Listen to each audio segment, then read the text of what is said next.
Saturday was a bit of an early morning for me as I made my way up to the Demilitarized Zone, or DMZ, between the Democratic People's Republic of Korea and the Republic of Korea, better known as North and South Korea. After going through several military checkpoints I'm not allowed to show you, we made it to our first stop, the outpost from which you can see Kaesong.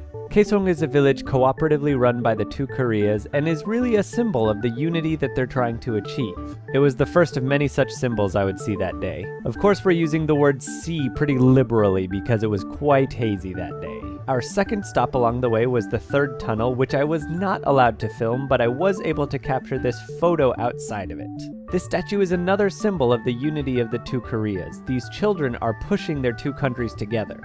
Unfortunately, a lot of the foreign tourists didn't understand the symbolism and took a picture of themselves wedged between the two Koreas, which was strangely poetic. However, deep underneath this statue is where the North Koreans dug a tunnel through which they expected to attack Seoul.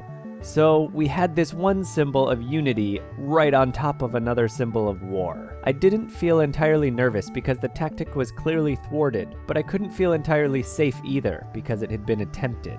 Our third stop of the day was Torasan Station, which looks like any other cookie-cutter Korean train station. It was built to provide access to the DPRK when the border opens and to connect to the greater Asian continent thereafter. However, as you make your way onto the platform, it becomes painfully clear. This is an 11-year-old train station that has never fulfilled its purpose. Like many other things we would see that day, it's one part hopeful and one part incredibly disappointing. Our last stop before lunch was the Freedom Bridge, which is the closest point that any average citizen can get to the DPRK without passing through all the military checkpoints. Because of this, many families will make a pilgrimage to the end of this bridge to hang their last symbol of hope, in the hopes that one day it will be open and they will be able to walk further. And after a delicious and highly anticipated lunch break,